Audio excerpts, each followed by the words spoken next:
So I tried a lot of 35mm focal length for the Fujifilm X Mount over the past few years, and I think I tried a lot of them to share with you some guidance on picking up this focal length. Even though I tried a lot from different brands, there are still a lot more I haven't tried. Who wrote this? I did. They keep making this focal length and I just don't have time to try it all. But in today's video, I want to share with you guys my thoughts on all the 35mm focal length that I've tried for the Fujifilm X Mount. And if you guys are interested in any of these lenses here, I hope this guide will help you make the right decision. Hey guys, welcome back to the channel. It's me, Iamtongue, and in today's video, I want to talk about the 35mm focal length. Because it's a Fujifilm channel, 35mm in full frame equivalent is the nifty 50, probably my favorite focal length right now. Or maybe the 35? I don't know. I can't decide. But why don't we go ahead and just get started. Starting with the most budget-friendly lens I've tried from this focal length, and that is the 35mm f1.2 by 7 Artisans. Now the 7 Artisans 35mm f1.2 is a fun little lens for me. I really like the images I got with it. I call this the character lens as it renders a unique soft looking image that I am quite satisfied with. If you shoot a lot of low light portraits or you find yourself often in low light scenarios, this f1.2 is clutch for that. It allows in a lot of light for you. This lens is a fully manual lens, so there's no way for you to grab the EXIF data, and it's not weather sealed. But at $129, I can't really complain about any of that. It's small, it's lightweight, and I find that at this price point, it's quite a good deal for what you're getting. And if you're someone that is on a budget, if you're someone that is just starting out on their photography journey, if you're someone that doesn't need that sharpness because this lens is very soft wide open because it's a character lens. If you are any of these, I recommend this lens. This is a great lens to practice on with a very great price to get your feet wet in photography. I love the images that I got. The bokeh is nice. The rendering gives me that vintage look kind of feel. And the manual focusing is decent. And I actually like manual focusing nowadays because it feels like I'm working for my shots and I'm more involved in it. Sometimes with an autofocusing lens, you just aimlessly shoot and sort of spray and pray to a point where, you know, you're not really involved in it. You're just getting your shots. But I feel with the manual focusing, I'm more engaged, I'm more involved, I'm more attentive of my composition. And that's one of the reasons why I like manual focusing lenses. And it's a very great way to just practice and learn about manual focusing, learn to get involved in your photography and learn to be more intentional with your framing and your shots. Let's move on. And I call this the best value lens out of the ones that I've used, and that is the XF 35mm f2. The XF 35mm f2 is one of the first lenses that I've owned when I jumped on the Fujifilm X system. There are a few things I like about this lens and there are things that I don't like about this lens. It's not my favorite lens because of the image quality. There's nothing wrong with it, I just find it to be quite sterile for my liking, but I do see other areas that it does excel in, so that makes up for the lack of image quality. At f2, it is the slowest lens from this bunch that I'm going to mention in this video, but it's still decent enough for you to get some low light shots. And I think the benefit of this lens is its small and compact form factor. It's weather sealing and it has autofocusing, and all this at $399. And I think all that combined at a decent price makes this the best valued lens out of the bunch. Autofocusing is quick and snappy because of the linear motor inside, and you can take this in any weather condition. And like I said before, I'm not a fan of the image quality, but just to clarify, I'm not like shitting on it or anything, but I find that it takes some sharp, crispy images with a lot of detail at f2, and every time I look at the shots, it's like tack sharp, but it doesn't give me that feeling, that emotion. It doesn't give me the vibes like what the cool kids are calling it nowadays. So it's one of those lenses where I'm not invested in like I am with the other lenses in this video. But I cannot deny the fact that you're getting a lot of value in this lens. So if you like that crispy sharp images with quick and snappy autofocusing with the weather sealing in a small form factor, I would say this is the best value lens that I've tried from the 35mm focal length. Let's move on to the people's champ, the XF 35mm f4. This is a crowd favorite amongst the Fujifilm community. It almost has a cult following within the community. People are always talking highly about this lens, and for a very good reason too, and that is its image quality. This is one of the best lenses I've shot with when it comes to image quality. It's not the sharpest lens out of the bunch, but it's sharp where it needs to be and soft in all the right places. The images I've gotten with this lens make me feel something, and that something is just hard to explain. I hate to use that word, but it just feels like an all-encompassing vibes, you know what I'm saying? An image to me is supposed to strike up a feeling, an emotion. It's supposed to make you feel something whenever you take a photo. And out of all the lenses I've shot with, this lens did it the most. And I love it for that. And at f1.4 you can get some dreamy bokeh, but just be careful of where you place it, because sometimes I feel like depending on the background, the bokeh does seem a bit jittery. Some of the drawbacks of this lens is it's not weather sealed, and the autofocusing is just slow and loud. If you're shooting fast-paced action or you just have a lot of things moving across the frame, this lens is not that reliable when it comes to tracking. But if you use single point AF, you won't run into tracking issues.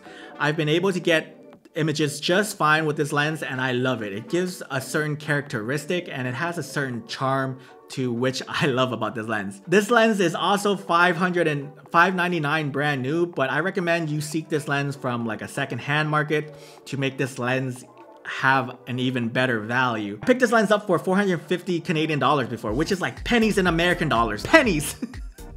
Again, I find this autofocusing not as reliable as the one on this list. It's probably the worst performing 35mm autofocusing lens on this list actually. The images alone will deliver, and it makes its shortcoming a bit more forgiving. Let's move on to the Bokeh Beasts. We got the f/0.95 lenses that I've tried. So there's this new trend coming out where the companies are making more f/0.95 lenses out there, but I managed to try 3 of the early adopters since it came out, and now there's like a few more of them out on the market that I'm not going to bother to try because I think it's all the same at this point. The ones that I'm going to talk about are the 7 Artisans f/0.95 lens, the Mitakon Speedmaster f/0.95, and as well the Laowa Argus f/0.95. If you want the cheapest out of the 3, I would recommend the 7 Artisans. Coming in at $249, it's also not the sharpest out of the bunch, but it does produce some good looking images during my use with it. I also found the 7 Artisans flaring out of the 3 that I'm going to mention in this video to be the most pleasant. The Mitakon has the nastiest looking flare, and the Laowa Argus is depending on how you feel during that day. The Laowa has this red flare that some people may or may not like. All these lenses are manual focusing lenses. They don't have electronic contacts, so there are no way to get the full EXIF data on it. I did find that I enjoy the Laowa Argus image quality a lot more than the Mitakon.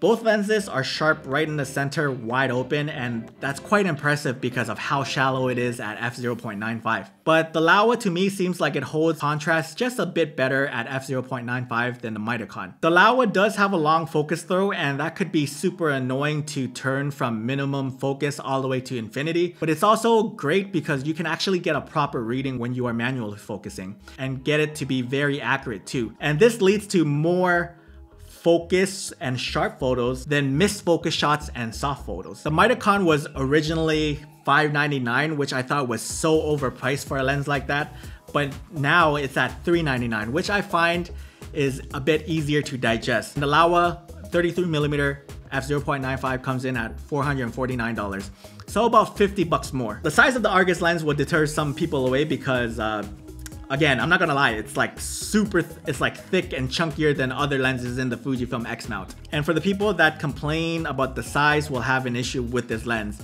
But again, I'm used to full frame lenses that are far bigger than the Laowa lenses, so to me, weight and size is not an issue. Both lenses take great images, but if you can spend that extra $50 on Laowa Argus, it's going to save you from the ugly flares that the Mitakon produces. I think the Mitakon Speedmaster flares does not look good at all, and it's the worst looking one out of the 3 f/0.95 lenses that I've mentioned in this video. The Laowa 33mm Argus is built well, it comes with a lens square hood, and I think it has the better image quality out of the 2. So to sum up, if you're looking to get the cheapest f/0.95 out of the 3, the 7 Artisans is the one to get. If you want good image quality out of the 2 Mitakon and Laowa, both are great, but I have to give the slight edge to Laowa because that lens does not produce an ugly flare like the Mitakon. Let's move on to one of my favorite lenses in the Fujifilm X Mount system, and that is the XF 33mm f1.4. So I've mentioned this so many times on this channel already, but this is one of my favorite lenses out there, and probably one of my favorite lenses of all time, and that is the XF 33mm f1.4.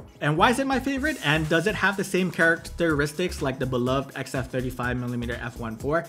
No, it doesn't. But it's not to say that this lens doesn't offer you a good look. There's a certain look to it. It's not clinical or sterile, but it has a certain charm to it. The shortcomings of the 35mm f1.4 is fixed in this lens, which makes this my favorite lens, replacing the 35mm f1.4. They fixed the autofocusing. Fujifilm gave us linear motors in this lens for a fast and snappy autofocusing.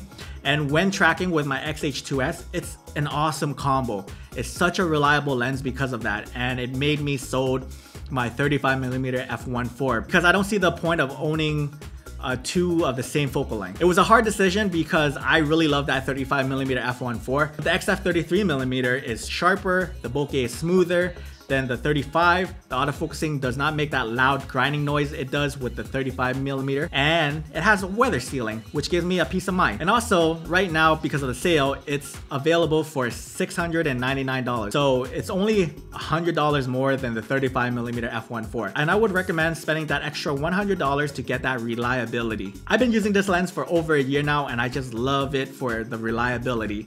I take this lens with me when I travel, when I want that f1.4 for that low lights. And I think overall it's a very good lens. I can't say enough good things about it. Well, there you have it, folks. I didn't realize I shot with so many nifty 50s until I put this video together, and at this point I'm probably going to stay away from any more 35mm focal length from native or third-party lenses. It's becoming redundant for me now, but never say never. If there is a 35mm lens out there that is super interesting, I may take a look, but damn, like, I think I'm happy with the options that I have right now. What are some of your favorite 35mm lenses that you tried for the Fujifilm X Mount?